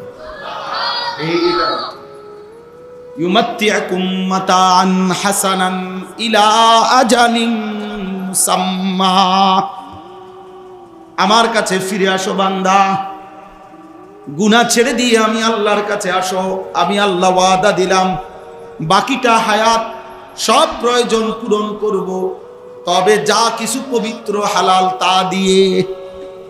কি দিয়ে না? গুনাহ দিয়ে না। হারাম কিছু ধরতে হবে না, কুত্তার গোশত, শুকরের গোশত খাইতে হবে না, সুদের টাকা, কিস্তির টাকা নিতে হবে না, মোবাইলের নর্তকী দেখতে হবে না। আনন্দই তো দরকার, হালাল দ্বারা আনন্দ পূরণ করে দেবো। আমি তো অনেক সময় বলি, আমার 4.5 বছরের মেয়ে আছে, ছোট মেয়ে। আমার মেয়ে যখন হাসে, আমি ওর দিকে তাকাইলে মনে হয় গোটা পৃথিবী হাসে, আমার দিল খুশ হয়ে যায়। ওর দিকে তাকাইলেই দিল শান্তি লাগে। আমার ছোট মেয়ে তো, আমার স্ত্রী আছে, তা আমার মন চাইছে, তা আমি আমার বিবির দিকে দেখি, অসুবিধা নেই। নবী সাল্লাল্লাহু আলাইহি ওয়াসাল্লাম বলছে, স্বামী স্ত্রী যদি মেলামেশাও করে, আল্লাহর কসম নবী বলছে ওই ব্যক্তির আমলনামায় সাদকার সওয়াব হয়। সাহাবী জিজ্ঞাসা করছে, এত সওয়াব? নবীজি বলছে, এটা যদি হারাম কোন নারীর সাথে করে গুনাহ হয়? সাহাবী বলছে, অবশ্যই গুনাহ হয়। তাইলে পবিত্র স্ত্রীর সাথে মিলিত হলে নেকি হবে না কেন? কেমন কথা! ওয়ায়ুতি কুল্লাযী ফাদলিন ফাদলা। আর 2 নাম্বার হলো, আল্লাহ বলেন তোমার সমস্ত নেক আমলের বিনিময়ে আখিরাতে তার চাইতে বড় বিনিময় জান্নাত দিয়ে দেব। ওয়া ইন তাওয়াল্লাউ, আর যদি মুখ ফিরায়া নাও আমি আল্লাহর কথা থেকে, ফা ইন্নী আখাফু আলাইকুম আযাবা ইয়াউমিন কাবীর, তাহলে আমি আল্লাহ নবীজির ভাষায় বলছেন যে ভয়ঙ্কর, ভয়ানক, কঠোর, মারাত্মক আযাবের ভয় করছি। হে আমার উম্মত, তাহলে মনে রেখো, কবরে আযাব হবে, জাহান্নামের আযাব হবে, হাসরের ময়দান আযাব হবে, দুনিয়ার জীবনটাও সংকীর্ণ এবং কষ্টের। ফা ইন্না লাহু মাঈশাতান দানকা। আল্লাহ তাআলা বলেন, আমি ওয়াদা দিলাম, আমারে ভুলে গেলা, আমি আল্লাহ দুনিয়ার জীবন তোমারে পেরেশানির মধ্যে রাখো। পেরেশানি, হ্যাঁ, অনেক মানুষ আছে আপনার 24 ঘন্টা ইনকাম করে, 18 ঘন্টা বেচা কিনা করে। আমারে বলছে, কয় হুজুর কোন কোন সময় ফেসাবে ধরলে কাস্টমারের সাফে 1 ঘন্টাও ফেসাব ধরে রাখি। হ্যাঁ, 1 ঘন্টা। দুপুরে ভাত দিয়ে গেছে ঘরের থেকে বাড়িত কইরা দোকানে, আসরের পরে ভাত খায়, টাইম নাই, শুধু বেচতেছে শুধু বেচতেছে শুধু বেচতেছে, কিন্তু নামাজও নাই, সেজদাও নাই, হালাল হারামর পার্থক্যও নাই। আপনি জিজ্ঞাসা করেন কিস্তি চলে কয়টা, কবে 60টা। কিস্তি চলে 6টা। কিরে না ফরমান, এত বেচা বেচলি, কিস্তি দেয় না? হ্যাঁ, কিস্তি কা শেষ হয় না? 10,000 টাকার ইমাম সাহেবের দিয়ে কিস্তি লাগে না, 6,000 টাকার মুয়াজ্জিন সাহেবের যে কিস্তি লাগে না। কথা বলেন না কেন? ইমাম সাহেবের কিস্তি আসেনি, মুয়াজ্জিনের কিস্তি লাগেনি, তো ওই চলে কেমনে? বলেন না, কে চালায়? তো এই নাফরমান রে। এই জন্য দয়া করে আল্লাহ তাআলা বলছে, দুনিয়ার জীবন পেরেশানিতে রাখো, সুখ মিলবে না। আল্লাহ আমাদেরকে হেফাজত করেন, আল্লাহ আমাদের সবাইকে হেফাজত করেন, আল্লাহ আমাদের সবাইকে মাফ করে দেন। চলেন আমরা ইনশাআল্লাহ জওয়ান বুড়ো নারী পুরুষ গুনাহ থেকে বাঁচব, বলেন ইনশাআল্লাহ। যুবক ভাই, তোমাদের কাছে শেষ কথা হলো 5 ওয়াক্ত নামাজ পড়ো, বিশেষ করে ফজরের নামাজ। ফজরবিহীন মোমেন হয় না। ফজরের নামাজ, আলহামদুলিল্লাহ সারা বাংলাদেশে আমরা ফজরের নামাজের জন্য খুব মেহনত করি, ফজর ক্যাম্পেইনের কাজ করি। আমাদের একটা কাজ আছে ফজর ক্যাম্পেইন, মানে ফজরের নামাজের মুসল্লি বৃদ্ধির চেষ্টা। ক্যাম্পেইন মানে প্রচারণা। সারা বাংলাদেশে অনেক যুবক ছেলে ইতিমধ্যে আমাদের এই কাজটা করে, আলহামদুলিল্লাহ। স্কুলের ছেলে, কলেজের ছেলে, ইউনিভার্সিটির ছেলে, সাধারণ ছেলে, যারা। কাজটা কি? সহজ কাজ। একজন ছেলে সিদ্ধান্ত নিবে, আমি ফজর পড়ব, আমার একজন বন্ধুকে ফজরের নামাজের জন্য মসজিদে ডাকব। এই কাজ এভাবে যে যেখানে যদি করে, আমরা আশা করতেছি ইনশাআল্লাহ একদিন উল্লেখযোগ্য হারে ফজরের মুসল্লি বাড়বে। আমি সেদিন সিলেটে গত 1 মাস আগে ফজরের নামাজের পরে বয়ান করছি। আমাদের একটা সিলেটের বিভাগীয় শহরে 3 তালা মসজিদ, মেন সদরে, বিভাগের মেন মসজিদে।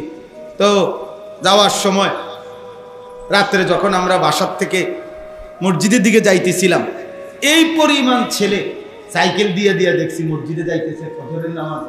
কারণ আমি পাশে যিনি ছিল আমার মনসুর ভাই, আমি বললাম মনসুর ভাই, হইতে পারে আজকে ফজরের নামাজের জন্যই মনে হয় ইমাম সাহেবের তালায় জায়গা পাইতেন না। ঠিক এই কাছে গেছি মসজিদের সামনে, মুয়াজ্জিন বলতেছে, হুজুর যে তালায় ইমাম দাঁড়ায় দোতলায়, এনে একজনের আর জায়গা না। ফজরের নামাজ আমরা স্বপ্ন দেখি একদিন এমন হবে জুমার নামাজের জন্য যেমন মানুষ দাঁড়াইয়া থাকে, একদিন ফজরের নামাজের জন্য ইনশাআল্লাহ দাঁড়াইয়া থাকে। একদিন মসজিদ কমিটি বলবে ফজরে মুসল্লি জায়গা হয় না, মসজিদ বাড়াও। এখন যেমন কি বলে জুমার নামাজে কি হয় না, জায়গা হয় না, এর লেগে 3 তালা বানাও। একদিন জুমা এবং ফজর বরাবর হবে ইনশাআল্লাহ, হবে ইনশাআল্লাহ, হবে হবে। হয়তো আমি কামে লাগছি বা লাগলাম না, আর কি, ইসলাম বিজয়ী হবে। নবীজির কথা বাস্তবে কি হবে। আল্লাহ তোমাদেরকে তৌফিক দান করেন। যাদেরই সুযোগ হয় নিজেরা ইমাম সাহেবের মশওয়ারা নিয়ে নিজেদের মধ্যে, যেই যুবকরা মাহফিলের আয়োজনের সাথেও জড়িত ছিলেন, তোমরা বসো। একজন হলে একজনই বসো। কারো হাসি, কারো ঠাট্টা, কারো মস্কারি, কোনো অসৎ সমবয়সী বন্ধুর টিটকারিতে ঘাবড়াইয়া যাইও না, ঘাবড়াইয়া যাইও না। 2-4 জন মুনাফিক, 2-4 জন বেঈমান, 2-4 জন নাফরমান শয়তান তাদের ভিতরে সোয়ার হইয়া ওদেরকে দিয়া তোমাকে টিটকারি করবে, কিন্তু এতে ঘাবড়াইলে হবে না। আমি যখন কুমিল্লা শহরে, আমরা যে সময় মাদ্রাসায় পড়তাম, আমি শহরেই বড় হয়েছি, আমার ডানে বামে আশেপাশে কমপক্ষে 10 কিলোমিটারের ভিতরে একটা ছেলে ছিল না মাদ্রাসা পড়তো। আমরা যে সময় বাড়িতে আসতাম, বাসায় আসতাম, পুরা মুসাফিরের মতো মনে হইতো যে একজন বন্ধু সমবয়সী নাই যে মাদ্রাসায় পড়ে। এর মধ্যে পড়ালেখা করছি আলহামদুলিল্লাহ, এর মধ্যে পড়া। তো স্কুলের বন্ধুরা, স্কুলের প্রাইমারির ক্লাসমেটরা পর্যন্ত, 4র্থ শ্রেণীর একজন ক্লাসমেট ক্লাস 4-এ পড়ছি যখন, ও এখন জগন্নাথ ইউনিভার্সিটির প্রফেসর, আমার বন্ধু, সে আমারে ফোন দিয়া নাম্বার যোগাযোগ করে কথা বলছে যে দোস্ত আমি তোমার সেই ছোটবেলার 4র্থ শ্রেণীর বন্ধু। হ্যাঁ, অতএব ঘাবড়াবার কিছু নাই। একজন ছেলেও যদি ফিকির করো আল্লাহ বরকত দিবে, আল্লাহ তৌফিক দান করেন। আমার একটা ফিকির জীবনের, আমি চেষ্টা করি আব্বা আপনাদের কাছেও দোয়া চাই, মুসলমানের কিশোর যুবক নওজোয়ান আল্লাহর দিকে ফিরবে, এটা আমার খুব চেষ্টা। আমার কত হলো স্কুলে পড়ুক, কলেজে পড়ুক, ইউনিভার্সিটিতে পড়ুক, কোনো অসুবিধা নাই, যে যেখানে পড়ুক কিন্তু দিন শিখুক, আল্লাহ চিনুক, প্রয়োজন পরিমাণ কমপক্ষে কোরআন, সূরা, কেরাত, দোয়া, কালাম শিখুক। এই জন্য আমাদের মাদ্রাসা কুমিল্লা ক্যান্টনমেন্ট ময়নামতি সাহেবের বাজার, ওই মাদ্রাসায় আমরা আজকে 2 বছর যাবত প্রতি 2 মাস পর পর 3 মাস পর পর আমরা শুধু স্কুল কলেজের ছেলেদের জন্য কোর্স করাই, কখনো 1 দিনের, কখনো 3 দিনের। উদ্দেশ্য হইল এই অল্প সময় মুসলিম ছেলেরা দিন শিখবে, অজু, নামাজ, সূরা, কেরাত, দোয়া, কালাম, রুকু, সেজদা শিখবে, যেটুকু পারে, যেটুকু সম্ভব হয়। গত বছরও আমরা বরাবর 500-র উপরে ছেলে 3 দিনে 6 দিন, মোট 2 বারে আমরা স্কুল কলেজের ছেলেদেরকে 3 দিন রাইখা অজু নামাজ শিখাইছি। আবার একদিনে প্রায় 650-র মতো ছেলে সকাল থেকে রাত পর্যন্ত দিন শিখাইছি আলহামদুলিল্লাহ, আমাদের ওস্তাদ ছাত্র দিয়ে। আল্লাহর নবী সাল্লাল্লাহু আলাইহি ওয়াসাল্লাম বলেন, যার অন্তর মসজিদের সাথে লেগে থাকে, মানে মসজিদে যার দিল পড়ে থাকে, অন্তরের টান যার মসজিদের দিকে, রাসূলুল্লাহ সাল্লাল্লাহু আলাইহি সাল্লাম বলেন আল্লাহ তাআলা তাকে কিয়ামতের দিন আরশের নিচে ছায়া দান করবে। 7 ধরনের ব্যক্তি আল্লাহর আরশের নিচে ছায়া পাবে, এর মধ্যে একটা হলো এই ব্যক্তি যার অন্তর, রাজুলুন কলবুহু মুআল্লাকুন বিল মাসাজিদ, যার অন্তর পড়ে থাকে কোথায়? মসজিদ। নবী সাল্লাল্লাহু আলাইহি সাল্লাম বলেন, আরে নবীজির বিখ্যাত সাহাবী হযরত আব্দুল্লাহ ইবনে মাসউদ রাদিয়াল্লাহু তাআলা আনহু বলছেন, নবীজির জামানায় মসজিদে জামাতে নামাজ পড়তো না। কারা? তিনি বলেন একমাত্র প্রচন্ড অসুস্থ ইমানদার আর মুনাফিক, প্রসিদ্ধ, সবার কাছে পরিচিত মুনাফিক। শুধুমাত্র আমরা বুঝতাম যে এই 2 শ্রেণী ছাড়া কোনো ইমানদার মুসলমান পুরুষ মসজিদে জামাত ছাড়া থাকতো না। 2 শ্রেণী জামাত মিস করত, এক কিছু অসুস্থতার কারণে, আর দ্বিতীয়ত হলো কিছু মুনাফিক যারা। এই জন্য নবী সাল্লাল্লাহু আলাইহি সাল্লামের জামানায় মসজিদের অনুপস্থিত ব্যক্তিকে ওনারা মুনাফিকই ভাবতেন, আর নয়তো অসুস্থ। তো অসুস্থ হইলে তো ঠিক আছে, মারিদ, হাবাসাহু মারিদ, অথবা আল মুনাফিক ইউরাফু নিফাকুহু, যার মুনাফিকি সবাই জানতো। এই জন্য এখান থেকে তোমরা ছেলেরাও আন্দাজ করা উচিত, বাবারাও সবাই, আমি আপনি সবাই, আপনি মুমিন না মুনাফিক, এটার বাহ্যিক একটা চিহ্ন এটাও। মসজিদের সাথে আপনার সম্পর্ক কি?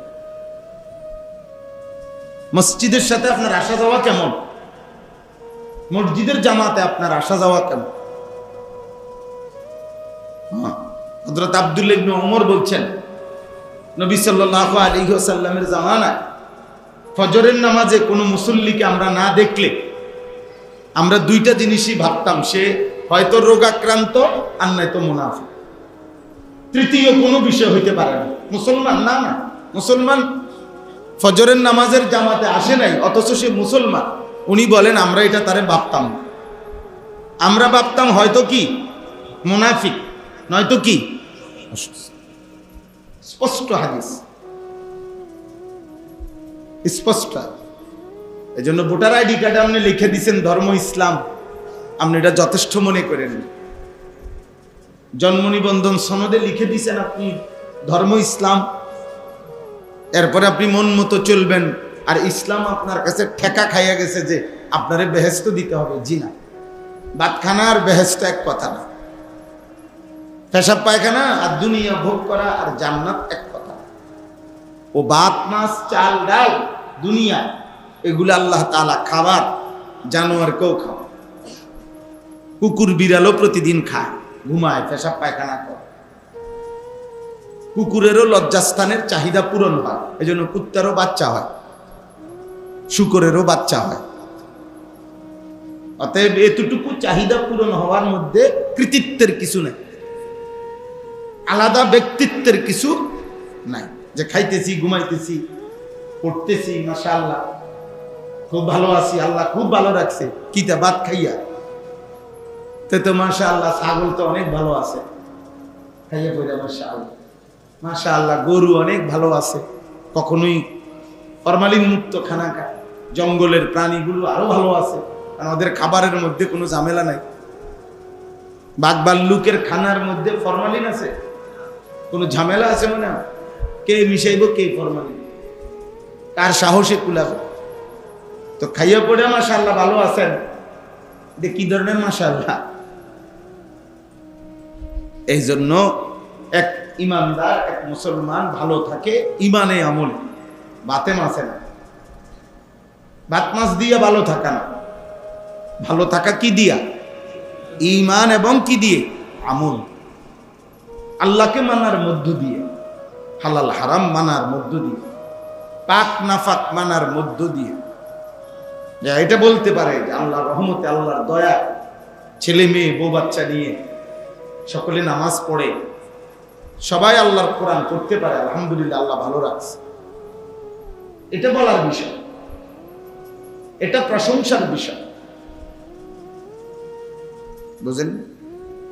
কিন্তু একজন সুর, আরেকজন বেনামাজি, আরেকজন বেপর্দা, আরেকজন আমাদের সুদখোর, আরেকজন হারাম উপার্জনকারী, এমনি খাইয়া দাইয়া ভালো আছে না, ভালো নাই।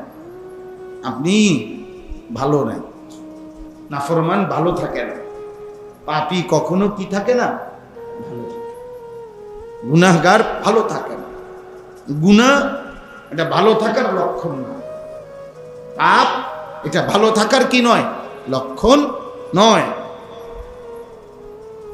আল্লাহ তাআলা আমাদের সবাইকে বুঝার তৌফিক দান করুন।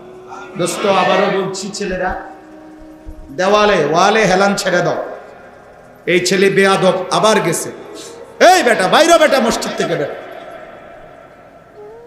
বাইরে যাও তুমি। সে প্রথম একবার আমি তাকে ডাইকে আনছি, আবার গেছে। তোমার শরীরে না কুলাইলে নাফরমান বাইর।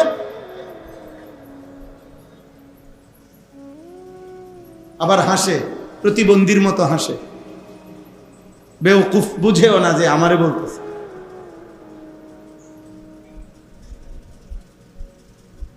ওয়াল ছাড়ো, হেলান ছাড়ো, তোমার শরীর, আবারও তো বলছি, আমি অনুমতি দিছি, তুমি চলে যাও, না পারলে শরীরে না কুলাইলে, আমার শরীরে তাল নাই, আমি যে বইয়া থাকুম, আমার এই দুর্বল নাই।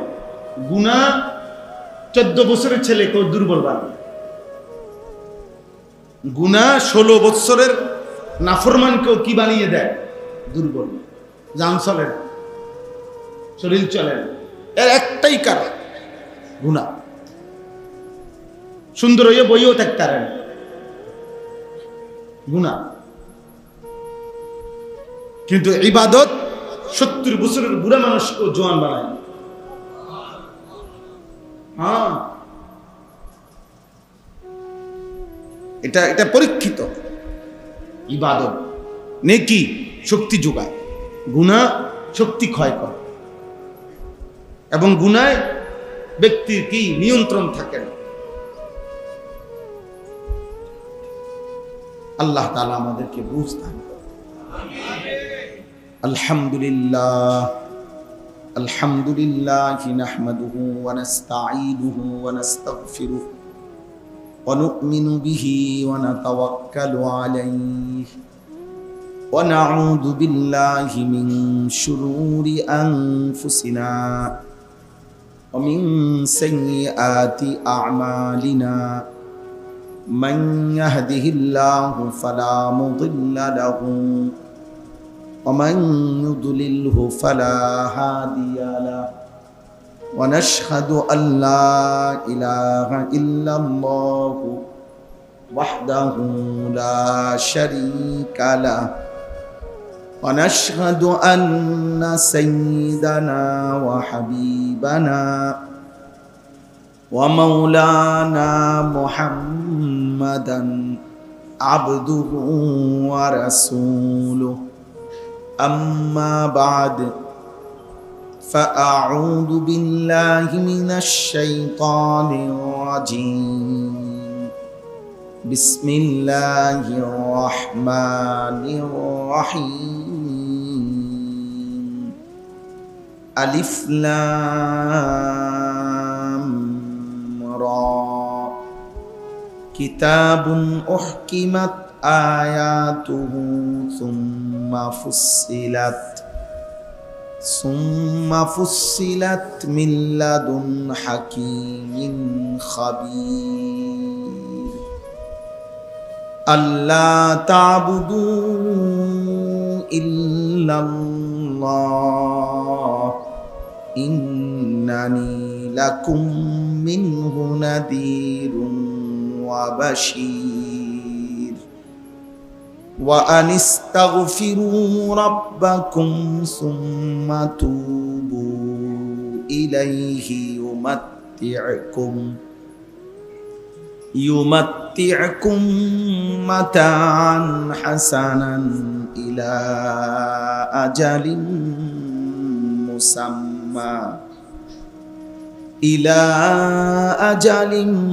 مسمى ويؤتي كل ذي فضل فضله وإن تولوا فإني أخاف عليكم عذاب يوم كبير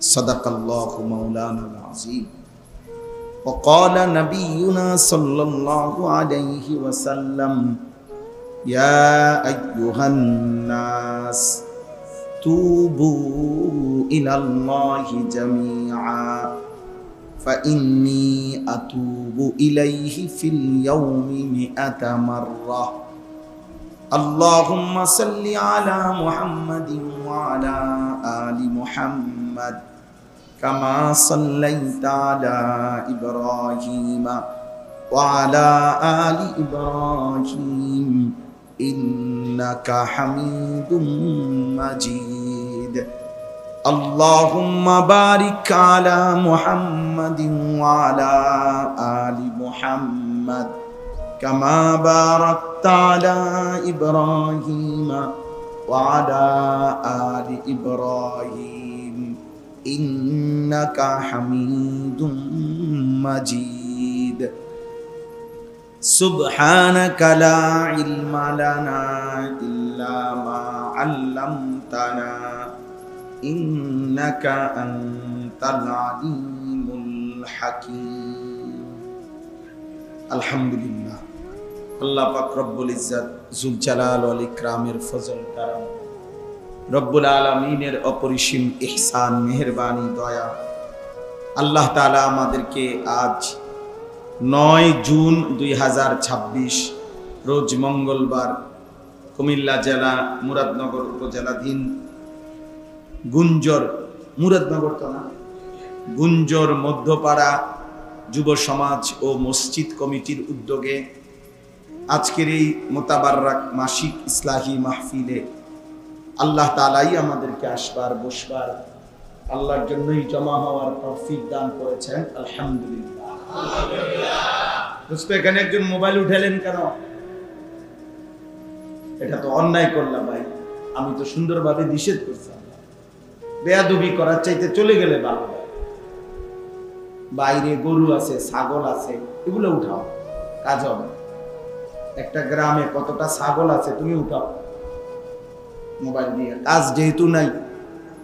একটা ইউনিয়নে কতটা অটো আছে এটা উঠাইতে পারো ইচ্ছা করলে, একটা একটা করে অটো। সিএনজি আছে কতটা, গরু কয়টা, ছাগল কয়টা, হাঁস কয়টা, মুরগি কয়টা, আলাদা আলাদা একটা সংখ্যা লিস্টি করো, তাহলে মানুষ জানলো যে তোমাদের ইউনিয়নে ছাগলের সংখ্যা কত। এটা উচিত না।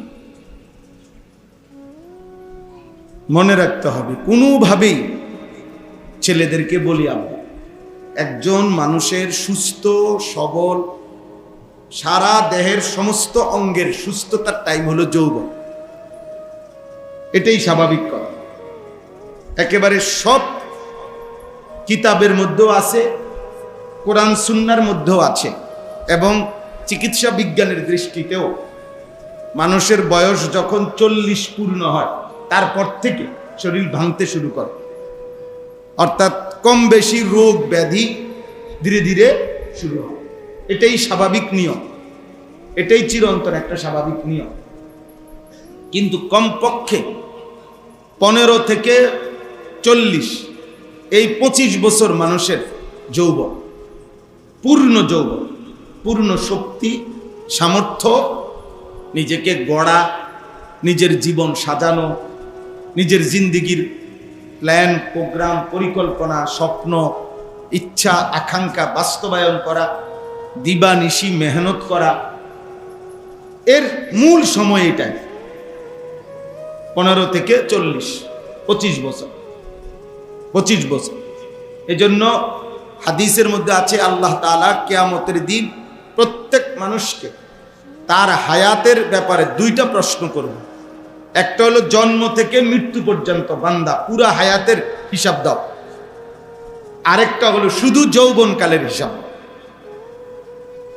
পরিষ্কার হাদিস, আন উমরিহি ফিমা আফনাহু, তোমার পুরা হায়াতের হিসাব দাও, পুরা হায়াত কোথায় ব্যয় করেছো। আবার বলবেন আল্লাহ, ও আন শাবাবিহি ফিমা আবলাহু, শুধু আলাদা আবার বলো যে তোমার যৌবন কালটা কোথায় ব্যয় করেছো। শাবাব মানে যৌবন।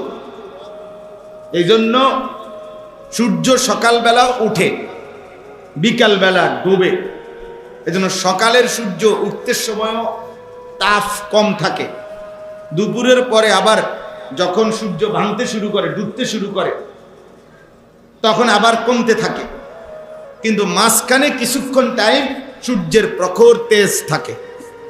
তো মানুষের হায়াত ছোটবেলায় সে বড় হইতে থাকে আর 40-এর পরে বুড়া হইতে থাকে, তো ওই 2 সময়ে তার দুর্বলতা থাকে। কিন্তু 15 থেকে 40 এটাই দুপুরের টাইম, যখন সূর্যের পূর্ণ আলো তেজ থাকে, ঠিক যৌবনের ওই টাইমটা হায়াতের জীবনের তেজ থাকে তখন। এই জন্য ভালো কিছু করিল তখন, অসৎ চরিত্রহীন লম্পট হইল তখন।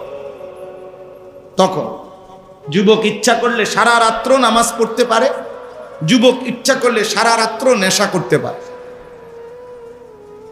সে ইচ্ছা করলে সারা রাত্র ইবাদতের কাজ করতে পারবে, সে ইচ্ছা করলে সারা রাত্র জিনা ব্যভিচার আর নারীর আড্ডায় জুয়ার আড্ডায় শেষ করে দিবে। তার উভয়টা করারই শক্তি আছে। এই জন্য এটা গুরুত্বপূর্ণ। এই সময়টা যে ধরে রাখতে পারে সে দুনিয়াতেও সফল হয়, আখিরাতেও সফল। এই সময়টা যে ভেঙে যায়, নষ্ট হয়ে যায়, এই চরিত্রহীন একদিন দুনিয়াতেও আফসোস করে, আখিরাতেও আফসোস করবেই, কোনো সন্দেহ, কোনো সন্দেহ। এই জন্য কোরআনুল কারীমের মধ্যে আছে, নাফরমান পাপী হাসরের ময়দানে আফসোস করবে আর বলবে, ইয়া লাইতানি লাম আত্তাখিজ ফুলানান খলিলা, হায় আমি যদি অসৎ এবং মন্দ লোককে দুনিয়ার হায়াতে বন্ধু না বানাইতাম, তাহলে আজ আমি জাহান্নামী হতাম না। অসৎ বন্ধুর খপ্পরে পড়ে, চরিত্রহীন মানুষের খপ্পরে পড়ে আমি বরবাদ হয়ে গেছি। এবং কোরআনে আছে, আল্লাহ বলেন, এই অসৎ বন্ধুত্বের চরিত্রহীন আফসুস করতে করতে নিজের আঙ্গুল দাঁত দিয়া কামড়াইয়া ছিঁড়ে ফেলতে চাই কিয়ামত। এই পরিমাণ আফসুস করবে। ভাই, আপনাদের কোনো একজন ভাই, আপনাদের এই বাচ্চা মসজিদ থেকে বাইর করতে হবে, একেবারে ছোট বাচ্চা এগুলো, এদের যদি এই পরিমাণ কষ্ট দেয় তাহলে এটা সম্ভব হবে না বয়ান কর। আমি নয়তো চলে যাইতে হবে, আমার ধৈর্য না কুলাইলে আমি বলতে পারবো না। এই ছোট ছোট বাচ্চা এগুলো মসজিদ থেকে বের করে দেন ডাইরেক্ট, আর নয়তো ভিতরে ঢুকান।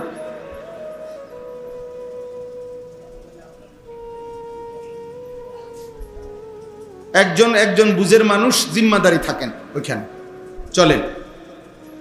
তাইলে আমি আপনাদের যারা বয়স্ক বাবা আছেন, আপনারা যারা ছেলেরা আছো ভাই, সবার জন্য কথা এটা, জীবনের হায়াতের একটা হিসাব বুঝতে হয়।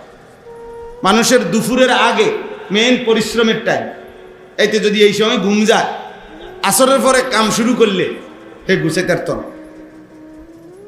কাজটা কি করতে পারবে না, কুলাইতে পারত না। আল্লাহর কুদরতি নিজাম দেখেন এত সুন্দর।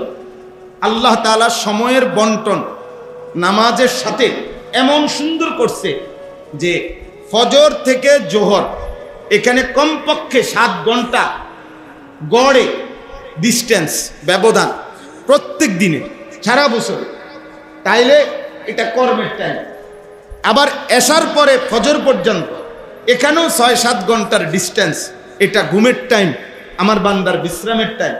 এই জন্য এশার পরে ফজর পর্যন্ত ফরজ নামাজ দেয় নাই, ফজরের পরে জোহর পর্যন্ত লম্বা টাইম কোনো ফরজ নামাজ দেয় না। আল্লাহ যেন বলছে, বান্দা ফজর পড়ে মনোযোগ দিয়ে তুমি কাজে লাগো, একদম জোহর পর্যন্ত কাজ করো, আবার এশা পড়ে তুমি ঘুমায় পড়ো, আবার একদম ফজরের ওয়াক্ত পর্যন্ত ঘুমাও, উঠা ফজরের নামাজ পড়ো। নাই তো জোহর থেকে আসর ব্যবধান কম, আসর থেকে মাগরিব ব্যবধান কম, মাগরিব থেকে এশা ব্যবধান কি 1.5 ঘন্টা 2 ঘন্টা গড়ে, এতটুকু ব্যবধান। তাহলে আল্লাহ তাআলা কোরআনুল কারীমের মধ্যে বলছেন, ইন্নাস সালাতা কানাত আলাল মুমিনিনা কিতাবাম মাওকুতা, নিশ্চয়ই নামাজ আমার ইমানদার বান্দাদের উপরে ফরজ করা হলো সময় হিসাবে, মাওকুত। অর্থাৎ আমি আল্লাহ তাআলা এটা এলোমেলো দিছি এমন না, আমি আল্লাহ তাআলা এটাকে কি করেছি, হিসাব করে সময় আমার বান্দার পরিবার, প্রয়োজন, জিন্দিগির প্রয়োজনীয় বিষয়, আয় উপার্জন, বাজার, ব্যবসা, লেনদেন, সব কিছুর ব্যাপারে খেয়াল রেখে ঘুম, আহার, নিদ্রা সব কিছু মাথায় রেখেই আমি আল্লাহ তাআলা নামাজের সময় হিসাব করে নামাজকে বন্টন করেছি। সুবহানাল্লাহ। অতএব কোনো ব্যস্ততার অজুহাতে, কোনো অজুহাতে, আল্লাহর কসম কোনো অজুহাতে সুস্থ স্বাভাবিক বিবেকবান কোনো মুসলমান নামাজ ছাড়তে পারে না। এজন্য নামাজ যে পড়ে না, হয় পাগল, নয় মাতাল, নয় প্রতিবন্ধী, নয় তার শিরা ছাড়া আর কোনো কারণ নেই। এটাই কারণ। এই পাগলের কোনো কি নাই, ভবিষ্যৎ জানে না। এই মাতাল, নেশাখোরের মতো মাতাল, এই কারণে এই মাতাল সব বুঝে, শুধু নামাজ বুঝে না, শুধু নামাজ বুঝেন, আর কোনো কারণ নেই। নাই তো সব কিছু পরিকল্পিত, কিতাবাম মাওকুতা। আল্লাহ তাআলা বলেন, আমি যদি ফজরের পরে জোহরে 2 ঘন্টা পর পর নামাজ দিতাম, আমার বান্দার কাজের পেরেশানি হইত। এশার পরে ফজর আমি যদি 2 ঘন্টা পর পর আমার বান্দাকে হোমিওপ্যাথিক ওষুধের মতো 2 ঘন্টা পর পর ওষুধ, 1 ঘন্টা পর পর ড্রপ, হোমিওপ্যাথিক ওলারা এমনি দেয় না ওষুধ, তো এরম দিতাম, আমার বান্দার পেরেশানি হইতো। আমার বান্দা, আল্লাহ কোরআনে বলছেন, ইউরিদুল্লাহু বিকুমুল ইউসরা ওয়ালা ইউরিদু বিকুমুল উসরা। কোরআনে স্পষ্ট আয়াত, আল্লাহ তাআলা বলেন, বান্দা আমি আল্লাহ, আমি নিজে তোমার উপরে শরীয়তের বিধান দিতে গিয়ে আমি আল্লাহ নিজে তোমার সহজ যেন হয়, আল্লাহ বলে, বান্দা আমি এটা খেয়াল রাখছি। আমি ইচ্ছে করে আমি আল্লাহ তোমার একটা বিধান, ওয়ালা ইউরিদু বিকুমুল কঠিন হোক, আমি এটা চাই না।